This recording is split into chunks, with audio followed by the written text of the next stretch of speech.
முற்போக்கு கூட்டணியை ஆதரித்து தேர்தல் பிரச்சாரத்தை வாக்கு சேகரிப்பை இங்கே நடத்தி கொண்டிருக்கிறோம். அறிவார்ந்த அன்பார்ந்த சகோதரர்களுக்கு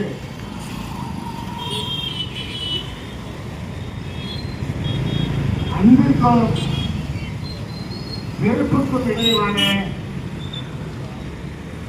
ஒரு போட்டி இந்த தேர்தல் ஜனநாயகத்திற்கும் சர்வாதிகாரத்திற்கும் இடையிலான போட்டி. மக்கள் யாரை தேர்ந்தெடுக்க வேண்டும், அன்பானவர்களையா அல்லது வெறுப்பு அரசியலை செய்கின்ற அந்த கும்பலையா என்று நாம் தான் தீர்மானிக்க வேண்டும். எல்லோரும் மாற்றத்தை கொண்டு வருகிறோம் என்று சொல்கிறார்கள். நீங்க என்ன மாற்றத்தை நீங்க கொண்டு வருவீங்க என்று இதுவரைக்கும் நீங்க யாராவது சொல்லியிருக்கிறீங்களா? 2000 ஆண்டுகளாக படிக்காத மக்களை, பிற்படுத்தப்பட்ட மக்கள் படிக்கல, தாழ்த்தப்பட்ட மக்கள் படிக்கல, இதர மக்கள் படிக்கல. 2000 ஆண்டுகளாக படிக்காத அந்த மக்கள் சாதி பெருமை பேசிக் கொண்டிருந்த பிற்படுத்தப்பட்ட அந்த மக்கள் படிக்கலையே, அதிகாரத்துல இல்லை. அப்ப நமக்கு 1944 சுதந்திரம் கிடைக்கும் போது ஒரு அரசியல் சாசன சட்டத்தை உருவாக்க வேண்டும்.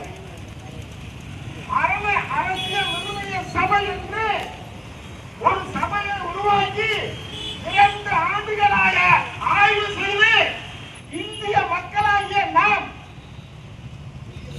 நமக்காக உருவாக்கி கொண்ட ஒரு அரசியல் சாசன சட்டம் தான் ஜனநாயக குடியரசு, மதச்சார்பின்மை குடியரசு, சமதர்ம குடியரசு. தலித்துகள் ஊருக்கு வெளியே இருந்தார்கள்.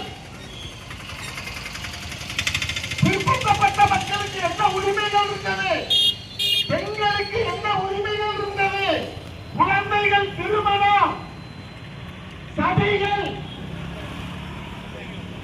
விதவைகள் திருமணம் இல்லை, விதவைகளை ஒப்படைத்து வைப்பது, குழந்தை திருமணம், யாருக்கும் வாக்கு இல்லை, பெண்களுக்கு சொத்திலே உரிமை இல்லை.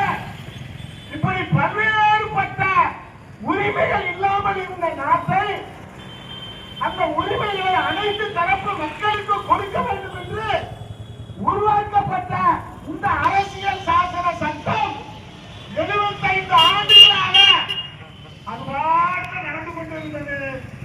2016 பிஜேபி அரசு இந்த நாட்டை ஆளுவதற்கு வந்த பிறகுதான் கடுமையான காட்டுமிராண்டித்தனமான தாக்குதல்கள் இந்த நாட்டிலே நடந்தது. அரசியல் சட்டத்தின் மீதான தாக்குதல், இந்த அரசியல் சாசன சட்டத்தை கேலி கூத்தாக்கியதெல்லாம் இந்த பிஜேபி அரசு திரும்பவும் கற்காலத்துக்கு கொண்டு செல்கிற அளவுக்கு இவர்களுடைய அனைத்து விதமான நடவடிக்கைகள், சட்டங்கள், சட்ட முன்னெடுப்புகள் எல்லாம் இங்கே நடைபெற்றுக் கொண்டிருக்கிறது. தமிழ்நாடு அரசை பார்த்து சொல்கிறார்கள் சட்ட ஒழுங்கு சரியில்லை என்று. நீங்கள் தமிழுக்கு மாநிலங்களை பாருங்கள், சட்டம் ஒழுங்கு எப்படி இருக்கிறது என்று. பிஜேபி இருக்கக்கூடிய தலைவர்கள், பிஜேபியுடைய எம்பிக்கள், பிஜேபியுடைய மந்திரிகள், பிஜேபியுடைய எம்எல்ஏக்கள் அனைவர் மீதும் பாலியல் வழக்குகள் இருக்கிறது. தமிழ்நாட்டில் என்ன சட்ட ஒழுங்கு கெட்டு போச்சு? ஜனவரியில் நடந்த தேர்தல் ஆணையர் ஞானேஷ்குமார் அவருடைய தலைமையில் நடைபெற்ற தேர்தலுக்கான ஜனநாயக தேர்தலுக்கான மாநாடு 70க்கும் மேற்பட்ட நாடுகள் கலந்து கொண்ட அந்த மாநாட்டில் தமிழ்நாட்டினுடைய ஜனநாயகம், தமிழ்நாட்டில் அந்த ஜனநாயகம் எப்படி பாதுகாக்கப்படுகிறது, சட்டம் எப்படி இருக்கிறது என்பதை யார் சொல்றா? ஞானேஷ்குமார் சொல்கிறார்.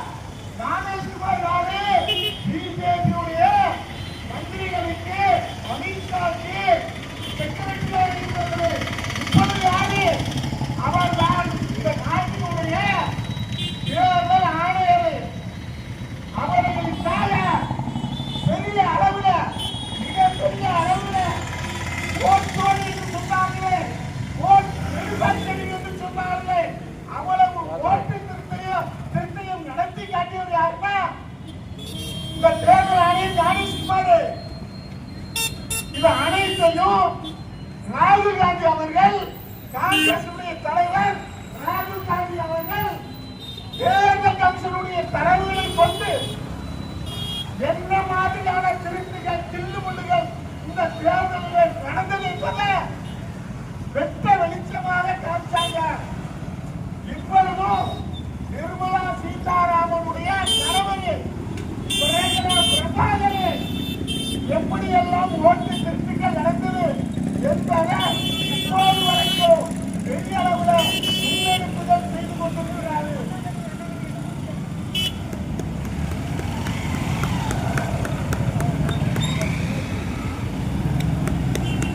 தொடர்ச்சியாக சட்டம் ஒழுங்கு ஒரு சாதாரண விஷயமாக இருந்தாலும் அண்ணாமலை போன்றவரே ஒரு பில்டப், என்ன பில்டப், அந்த பாலியல் வன்கொடுமை நடந்துவிட்டது, ஆகவே நான் இன்னும் சாட்டை கொண்டு அடித்துக் கொள்வேன் என்று சாட்டை தூக்கிட்டு வாங்க.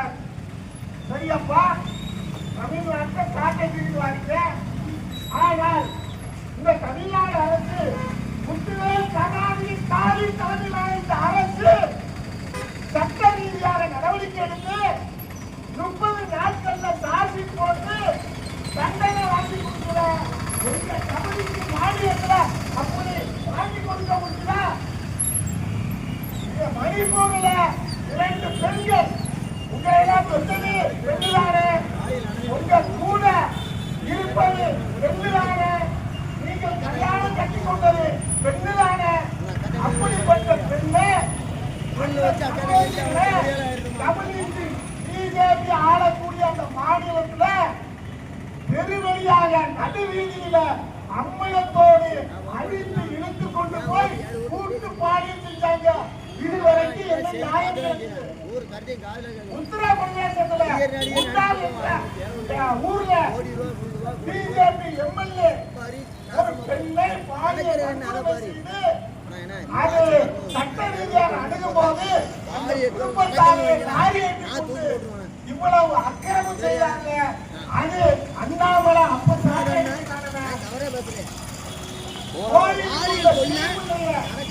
ஆசிமா என்ற சிறுமுறைய கதற 8 நாள் 6 நாட்களுக்கு மேலாக கற்பழித்து கொன்றுவிட்டு காலை ஒடித்து கையை ஒடித்து தலையை நசுக்கி முதுகெலும்பை உடைத்து செஞ்ச அந்த பாவிகளுக்கு ஆதரவாக பிஜேபி கும்பல் கொடியை பிடித்துக் கொண்டு பாரத மாதாக்கே சேர்ந்துள்ள பாரத மாதாவை இருக்கலாமா? பாரத மாதா பிடிக்கலையா? ஒரு அயோக்கியத்தனத்தை செய்துவிட்டு அதுக்கு பூசுகின்ற சாயம் தேசப்பட்ட அயோக்கியனுடைய கடைசி ஆயுதம் தேசப்பட்ட சட்ட ஒழுங்கு சீரழிந்து போய் எல்லா வட மாநிலங்களிலும் மனிதர்கள் வாழ முடியல, பிற்படுத்தப்பட்டவர்கள் வாழ முடியல, வாழ முடியல, கிறிஸ்துவர்கள் வாழ முடியல, தாழ்த்தப்பட்டவர்கள் வாழ முடியல. எங்கு பார்த்தாலும் ஆயுதங்களோடு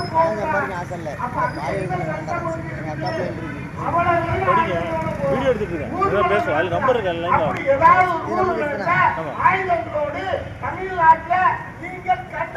இருக்கட்டும். நான் வீட்டுல போய் காட்டுவேன், காட்டுவேன், அம்மாட்டையும் காட்டுவேன், அப்பாட்டையும்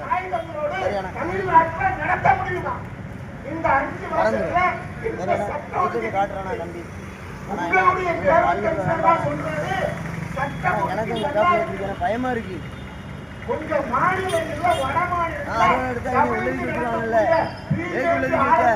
நான் வெட்டேன், என்ன வெளியே விடு பாருங்க. எங்க அம்மாவுக்கு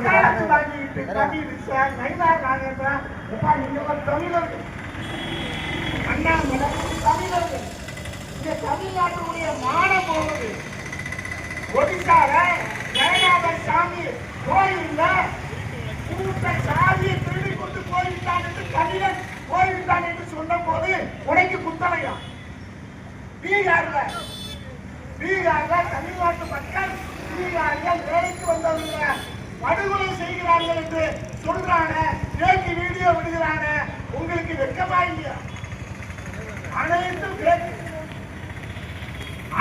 அனைத்து வலைதளங்களையும்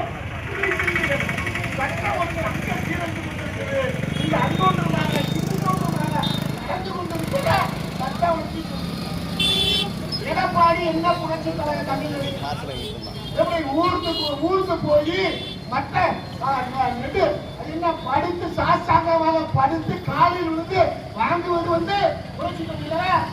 இன்னொரு பட்டமா புரட்சி தமிழர் எழுதிட்டாரு. அம்மா ஜெயலலிதா இருக்கும் போது அனைத்து திட்டங்கள் உரிமை திட்டமா நோ, மீட்டா நோ, வேற உணவு பாதுகாப்பு திட்டமா நோ, விவசாய சட்டமா நோ, எதுக்குமே அவங்க அனுமதி கொடுக்கல. ஆனால் நீங்க புரட்சி தமிழர் என்று சொல்லிக் கொண்டிருக்கிறீர்கள் எடப்பாடி பழனிசாமி. அந்த புரட்சி தலைவரே அனைத்து கையெழுத்துகளையும் போட்டு இந்த நாட்டை அடங்கி வைத்து விட்டார். இதுக்கு பேரும் இங்க இங்க எப்பொழுது அன்பு போதிக்கப்படுகிறது. பேரறிஞர் அண்ணா சொன்னார், நாங்கள் எங்களுக்கு தனி இனம், நாங்கள் எங்களுக்கு தனி மொழி, உலகளாவிய அளவுல எங்களுக்கு ரெண்டு ஒரு தனித்த அடையாளம் இருக்கு. நாங்கள் இந்த தனித்த அடையாளத்தை உலகளாவிய அளவுல அங்கீகரித்திருக்காங்க. நம்மளுடைய அனைத்து விதமான நடவடிக்கைகளும் அன்புதான். வடக்கர்கள் இங்கே ஆளக்கூடாது, நீங்க வேற நாங்க வேற. அப்ப அறிஞர் அண்ணா நகரில் இருக்கக்கூடிய இந்த அதிமுக கட்சி யாரோடு நிற்கணும்? பாசிசத்தோடையா நிற்பாங்க? வெறுப்பு அரசியல் செய்யக்கூடியவர்களா நிற்பாங்க? யாரோடு நீங்க நிற்கணும்? அத எல்லாத்தையும் அவுத்து விட்டுக்கிட்டே இருக்கான். ஒரு பக்கம் சீமா, அத வந்து ஆமக்கறியை சாப்பிடுவான். ஆமக்கறியை யார் கொடுப்பா? ஆமக்கறியை இட்லியில வச்சு பிரபாகரன் கொடுப்பாரு. அப்புறம் உன்னை நம்பி வந்த பெண்ணை கெடுத்து 6 முறைக்கு மேல கருக்கணிப்பு செய்த நீ ஒரு தலைவனா? இன்னொருத்தவங்க கிளம்பிட்டான் விஜய் சொல்லிட்டு, நான் எல்லாத்தையும் விட்டு விட்டு நான் உங்களை ஆளப்போகிறேன் சொல்றேன். நீ என்ன ஆளப்போகிற? நீ எப்படி ஆளுற? நீ என்ன மாற்றத்தை நீ கொண்டு வருகிற? கொண்டு எங்களை வைத்துக் கொண்டு வேலையில வேண்டாம் வேண்டாம் வேண்டாம் அப்படி சொன்ன அந்த இல்லையே இன்னைக்கு கொடுத்திருக்கிற இலவசம் என்ன? தேர்தல் வைக்க இலவசம் வந்திருக்குது. இந்த நாட்டில இலவசம் கேள்வி கொண்ட பிஜேபி இன்னைக்கு என்ன கொடுத்துருக்கு? இலவசம் கொடுத்துருக்கா? 2500 ரூபாய் கொடுக்க சொல்றாங்களா? எப்பா நீங்க தான் கேஸ் விலையை ஏற்றுட்டீங்க. பிஜேபி அரசு தான் கேஸ் விலையை ஏற்றுச்சு. எவ்வளவு ஏற்றுச்சு? 360 ரூபாய்க்கு இருந்தவங்க 1000 மேல ஏற்றுறது யாரு? பிஜேபி அரசு, மோடி அரசு. ஆனா அந்த அரசு இப்ப சொல்லுது, நான் 3 சிலிண்டர் இலவசமாக தருவேன், பெண்களுக்கு 25,000 மானியம் தருவேன். சொல்லாத இலவசம் தேடி தெரியல. இப்ப எப்படி இலவசம் வந்தது? நீங்க எல்லாம் கார்பரேட்டுகளுக்கு பல லட்சம் கோடியா தள்ளுபடி செய்வீங்க. ஆனால் இந்த முத்துவேல் கருணாநிதி ஸ்டாலின் ஆட்சியில 1,30,00,000 பெண்களுக்கு குடியுரிமை கிடைக்கிறது. அப்ப இந்த வரி வசூல் யாருக்கு போகிறது? இந்த வரி வசூல் சாமானிய மக்களுக்கு போகிறது. ஆனால் உங்களுடைய வரி வசூல் கார்பரேட்டுக்கு போயிருக்கு. அதானி ஆசியாவிலேயே 9வது இடத்துல பெரிய பணக்காரர். ஆசியாவிலே பெரிய பணக்காரர் 9வது இடம் அதானி. எப்படி வந்தது? 2014 எப்படி வந்தது? இருக்கிறது அதானி சொத்து மதிப்பிருங்க. இப்ப அதானி சொத்து மதிப்பிருங்க. இப்ப 8,6 லட்சம் கோடி அதானுடைய சொத்து மதிப்பு. நம்ம டீ குடிக்க காசு தாங்க இருக்கு. அந்த அளவுக்கு என்ன செய்யறாங்க? அவங்களுடைய கார்பரேட் முதலாளிகள் வளர்த்து வந்துட்டு பின்னால கூட என்ன கமிஷன் நாட்டுல 2000 முன்னாடியே சொல்லியிருக்கிறது. புறநானூர்ல யாரும் ஊரே யாரும் கேடு, நமக்கு யாரும் எல்லாரும் சமூகம் தான், எல்லா ஊரும் நம்ம ஊர் தான். இது உலகளாவிய அளவுல நமக்கு வழிகாட்டி இருக்கு. ஆனா அவன் என்ன செய்யறான்? விருப்பம் செய்கிறான், மக்களிடத்திலே பிரிவினையை உண்டாக்குறான். மக்களிடத்துல பிளவை உண்டாக்குறான். ஒருத்தனுக்கு ஒருத்தர் அடிச்சுட்டு சாவுங்கிறான், கொன்னுட்டு சாவுங்கிறான். அப்படி யாராவது பாலியல் வன்முறை செய்து கொலை செய்யப்பட்டவங்க நேரா எங்க போய் விடுதலை செஞ்சு காலில் இருந்து மாலை போட்டு ஸ்வீட் கொடுத்து வரவேற்கிற ஒரு கற்பழிப்பு கும்பலுக்கு இப்படி ஒரு வரவேற்பை செய்யலாங்கன்னா அது பிஜேபி ஆளுநர் மாநிலத்தில் சட்ட ஒழுங்கை பற்றி யாரு பேசுறாங்க? சாட்டை வந்து முழுமையாக ஒரு துப்பாக்கூர் வேலை இல்லை இது, மக்களை ஏமாற்றுற வேலை இல்லை இது. அண்ணா பல்கலைக்கழகத்துல ஒரு பெண்ணு பாலியல் வன்முறைக்கு ஆளாண்டு நீ சாட்டை நீட்ட வந்திய. இன்னைக்கு அண்ணா பல்கலைக்கழகத்துல பாலியல் வன்முறை செய்யறாங்க, காசு போட்டு தண்டனை கொடுத்தான். நாங்கள் அடிக்கடிக்காக நீங்க சுத்திகளை மணிப்பூர், காஷ்மீர், உத்தரப்பிரதேசம், குஜராத், ஹரியானா, மத்திய பிரதேசம், பீகார் என்று அவ்வளவு பாலியல் வழக்குகளும் என்ன நிலுவையில் இருக்கு. அது தண்டனை கிடைக்குதா? சட்ட ஒழுங்கை பற்றி பேசுகிற வெட்கமாயிருக்கிறார். இந்த நாட்டில சட்டமன்றம் பாராளுமன்றம் இணையான அதிகாரத்தை கொண்டது. அந்த சட்டமன்றத்தை மாநகராட்சி அளவுக்கு கொண்டு போய் சேர்க்கிற வேலையை ஆட்சிக்கிறார் பிஜேபி. தமிழர்களுக்கு நமக்கு உணர்வு வேண்டாமா? தமிழர்களுக்கு கோபம் வர வேண்டாமா? நமக்கு அதிகாரம் இல்லாம நம்மளுடைய அதிகாரத்தை திட்டமிட்டு எடுக்கக்கூடிய வேலை செஞ்சாங்க எதிர்கட்சிகள் எல்லாம் ஒன்றாக நின்று அந்த தீர்மானத்தை தவறுபடியாக்கியிருக்காங்க. அந்த தீர்மானத்தை தூக்கி எரிஞ்சிருக்காங்க. ஆனா விடமாட்டான், அவன் தொடர்ச்சியா கொண்டு வந்துட்டே இருக்கான். நாம எவ்வளவுதான் வந்து மக்கள் ஆதரவாக இருந்தாலும் பார்த்துருவோம். அயோத்தியில ராமர் கோயில் அயோத்தியில பிஜேபியால வர முடியல. ஏனென்றால் மக்கள் அவங்க ஆதரிக்கல. நாடு முடிந்த மக்கள் ஆதரிக்கல. தேர்தல் கமிஷனை வைத்துக் கொண்டு அவர்கள் இந்த நாட்டை ஆழ்வார்கள், இந்த தேர்தலை கேட்பாங்க. இன்னைக்கு அப்படிதான் தமிழ்நாட்டில் டெல்லியில இருந்து 30 பேரை வாக்குல சேர்த்துருக்காங்க, ஓட்டு போடுறாங்க சேர்த்துருக்காங்க. அந்த வாக்காளர் அட்டையில போட்டோ கிடையாது. போட்டோ இல்லைன்னா யாரு வேணாலும் வாக்கு செலுத்தலாம், எங்க வேண்டுமானாலும் வாக்கு செலுத்தலாம்.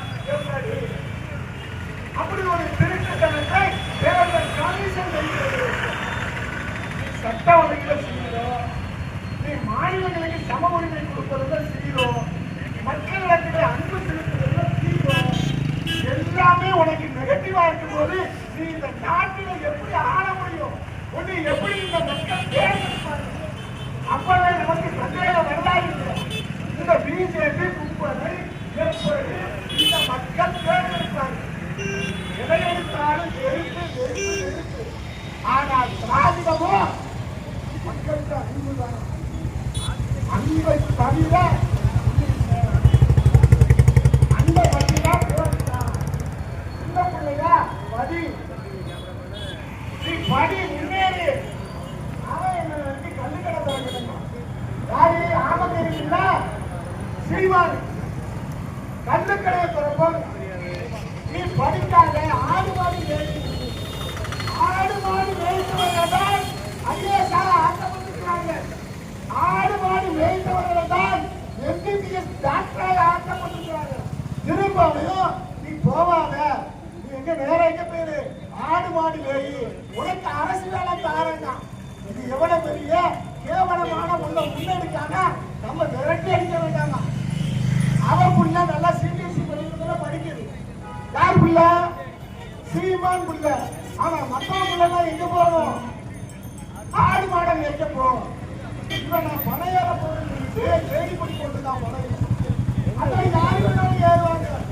மாற்றுத்திறனாளி கூட ஏற முடியுது. பனையில போட்டு தேடி பண்ணி போட்டு ஏறிக்கிட்டு இருக்காங்க. எந்த அளவுக்கு மக்களை விஜய் உனக்கு எந்த கல்வி? நீ நடிகன், நல்ல நடிப்ப, நல்ல மைக் பண்ணுவ, நல்ல டான்ஸ் ஆடுவ, உன்னால நல்லா ஆட்சி பண்ண முடியுமா? கிறிஸ்துமஸ் அன்னைக்கு கேட்கிறீங்க. கிறிஸ்துமஸ் அன்னைக்கு நாடு முழுக்க இந்த சண்பரிவார குப்பைகள் தேவாலயங்கள் அடித்து ஒடுக்கப்படுகிறது. கிறிஸ்துவ மக்கள் அடித்து ஒடுக்கப்படுகிறார். ஒரு கண்டனம். அது சுல்தான் சார் பேசிட்டாங்க என்கிட்ட. சுல்தான் சார் சொல்லிட்டேன் வேஸ்ட்டு சம்பளம் நிப்பாட்டுறதான் சரி இருக்குது. சரி அதுதான் சரி அப்படின்னு அவங்களும் சொன்னாப்புல. அது முடிவு எடுத்துருவாங்க. ஒரு கண்டனம் உண்டா யாருக்காக வரப்போறேன்? அப்போ மக்களே, அன்பார்ந்த மக்கள் சிந்திக்கணும். ஓட்டுகளை சிந்திக்க கூடாது. நீங்க அன்பின் பக்கம் இருக்கிறீங்களா, இல்ல சர்வாதிகாரத்தின் பக்கம் இருக்கிறீங்களா? நீங்க ஜனநாயகத்தின் பக்கத்தில் இருக்கிறீர்களா, இல்ல வெறுப்பு அரசியலின் பக்கம் நீங்கள் இருக்கிறீர்களா? இதை நீங்க அன்பார்ந்த மக்கள் நினைக்கணும், சிந்தித்து பார்க்கணும். எல்லா விஷயங்களையும் எதிரான ஒரு சித்தாந்தம் தான், சமமாக வைக்காத சித்தாந்தம் தான். அந்த சித்தாந்தத்துக்கும் எல்லோரும் சமம், எல்லோரும் வாழ்க்கையில உயரணும், எல்லோருக்கும் எல்லாம் வேண்டும் அப்படின்னு சொல்லுகிற இந்த திராவிடம் வேண்டுமா? இல்ல நாங்கள் பாரம்பரியத்தை மட்டும்தான் தூக்கி பிடிப்போம், மற்றவர்களாம் எங்களுக்கு கீழே என்று சொல்லக்கூடிய அந்த அரசியல் உங்களுக்கு வேண்டுமா என்று மக்கள் சிந்திக்க வேண்டும்.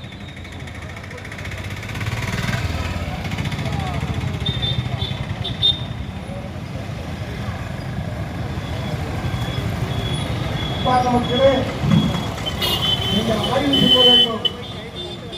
சிறந்த ஆட்சியாளர்களை கொண்டு வரணும். உணர்ச்சிகளுக்கு கட்டுப்படக்கூடாது. உணர்ச்சிகளை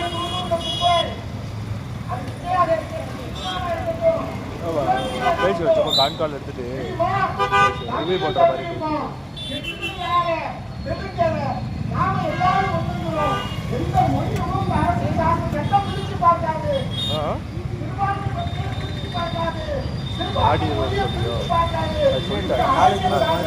நாய்களுக்கு கடிச்சிடக்கூடாது. நான் சொல்றேன் நாளைக்கு பேசிட்டா.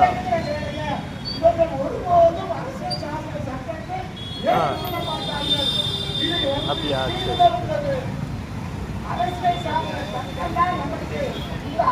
இல்லை, நீ அங்கே இருக்கவும் முடியாது. அங்கே ரொம்ப சிரமம்.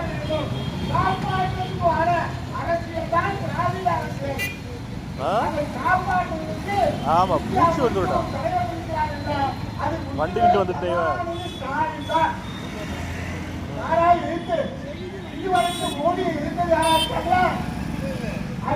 சரி, ஒரே நிமிஷம் கூப்பிட்றேன்.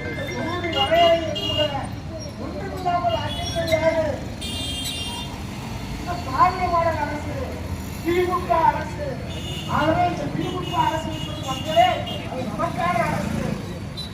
ஆனால் இந்த தேசிய ஜனநாயக கூட்டணியில் சொல்லக்கூடிய பாஜகவுடைய அந்த கூட்டணி நாசகார கூட்டணி, மக்கள் விரோத கூட்டணி. அந்த மக்களை நேசிக்க மாட்டான். அது யாராக இருந்தாலும், பெண்களாக இருந்தாலும் இன்னைக்கு நீதிமன்றம் பெண்கள் மசோதாவை திமுகவுடைய எதிர்கட்சிகள் நீர்த்து போக செய்திருக்கிறது. இப்பவும் நாங்கள் சொல்லுகிறோம், மசோதாவை கொண்டு வா. 543ல 33% கொண்டு வா என்றுதான் காங்கிரஸ் சொல்கிறது, திமுக சொல்கிறது. ஆனால் நீதிபதி வெளியிட்ட பெண்களுக்கு துரோகம் செய்து விட்டார்கள் என்று. பெண்களுக்கு துரோகம் செய்தது யாரு? திமுக அரசு. அனைத்து மாநிலங்களையும் உன்னுடைய அதிகாரத்துக்கு கீழே மாநகராட்சி போல ஆக்குவதற்கு நீ சிந்திக்க. அது எங்க படிக்காது? இந்த பெரியார் இயக்கத்துல படிக்காது, இந்த அண்ணா இயக்கத்துல படிக்காது. அண்ணாட அமெரிக்கா முடிக்கிறாங்க, நாங்கள முன்னேற்றம். இதுதான் பெரியார் திராவிட இயக்கம், இதுதான் அண்ணாவுடைய திராவிட முன்னேற்றம். அது ஒரு தலைவரே நம்ம அமைதியாக நல்ல ஒரு வளர்ச்சியை பெற வேண்டும் என்றால் அது திராவிட முன்னேற்றக்காரத்தால்தான் முடியும். இந்தியாவுடைய பொருளாதார வளர்ச்சி என்றா 7க்கு 8. பிரசாத் வரலையா? ஆனா தமிழ்நாட்டுடைய வளர்ச்சி பார்த்தீங்கன்னா 11.8. ஓ, எக்ஸாம். அப்போ இங்க வளர்ச்சியில எந்த வளர்ச்சி இல்ல? ஒட்டுமொத்த இந்தியாவுல தமிழ்நாட்டுடைய வளர்ச்சி அதிகம். சட்டம் வந்து நல்லா இருக்கு. பள்ளி கல்வியா, மேல்நிலை கல்வியா, சட்டம் ஒழுங்கா, முதலீடா, எல்லாத்துலயும் யார் சிறந்திருக்கிறார்? அடிப்படை வசதியா, அடிப்படை கட்டுமான வசதியா, அனைத்திலும் தமிழ்நாடு இருக்குது. இது யாரு சொல்றா அப்படின்னா ஒன்றிய அரசுடைய புள்ளி விவரங்களை சொல்லுது. வாய்ஸ் ஒரு மாதிரி இருக்கு. இது அனைத்திலையும் தமிழ்நாடு ஒன்றாவது இரண்டாவது ப்ளூடூத்ல பேசுறியா ஒரு மாதிரி? ஒன்றாவது இடத்துல இருப்பது என்னன்னா ஆரிய பன்முறையில் இருக்கிற கலவரத்துல இருக்கிற மக்களை நாசமா இருக்கக்கூடிய சட்டத்தை செய்வதில் நீ இருப்ப.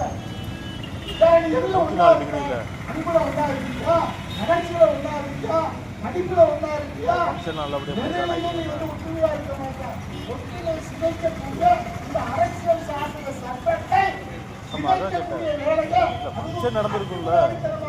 சிதைக்கக்கூடிய வேலையை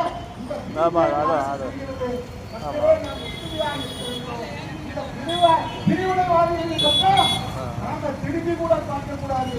பிரிவினைவாதிகளை, பிளவுவாதிகளை இறக்கி அடிக்கக்கூடிய இந்த அன்பார்ந்த மக்கள், அல்லாத மக்கள் யோசிக்கணும். நம்மெல்லாம் பேர் சொல்லுவோம், என்ன சொல்லுவோம்? அவங்க சேராதுமா, அவன் வாயை கொடுத்தாலே குடி பேசுவாப்பா, அவங்க சேராதமோ. எப்பொழுதும் வழிவகங்கள் ஒன்றியமே பறந்து கொண்டிருக்காங்க. ஒரு சமூகத்துக்கு எதிராக, ஒரு ஜாதிக்கு எதிராக, ஒரு மதத்துக்கு எதிராக, ஒரு மொழிக்கு எதிராக அனைத்தையும் என்ன பண்ணிருக்கான்? கொஞ்சம் மட்டும் கிளப்பக்கூடிய அந்த காலையில கூப்பியா இந்த நாட்டு மக்களை சித்தாந்தமாக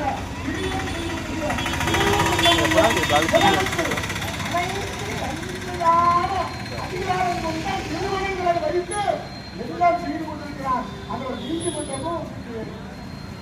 ஆகவே அன்பான மக்களே, திராவிட முன்னேற்ற கழகத்தினுடைய கூட்டணியை, இந்திய கூட்டணியை, மதச்சார்பற்ற கூட்டணியை நீங்கள் ஆக்கிரமித்து பெரும்பாலான வாக்குகளை செய்யணும்.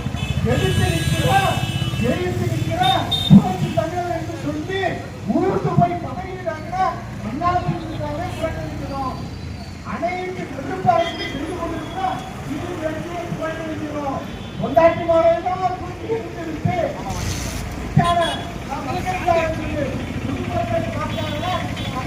பார்ப்பான். மோடியும் தன் கொண்டாட்டியை பார்க்கிறான்.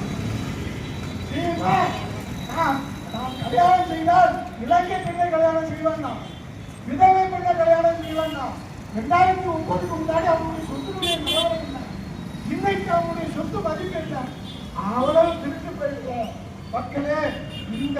இந்த மாதிரி சூழ்ச்சிக்காரர்களுக்கு நீங்கள் வழியாகி விடக்கூடாது. இந்த சூழ்ச்சிக்காரர்களை தூக்கி எறிய வேண்டிய வேலையில செய்து கூட்டணியை திமுக அரசு தமிழ்நாட்டிலும் 5 மாநிலத்திலும் நம்ம கொண்டு வர வேண்டும் என்று கூறி வாய்ப்பளித்த உங்களுக்கு நன்றி கூறி விடைபெறுகிறேன். நன்றி.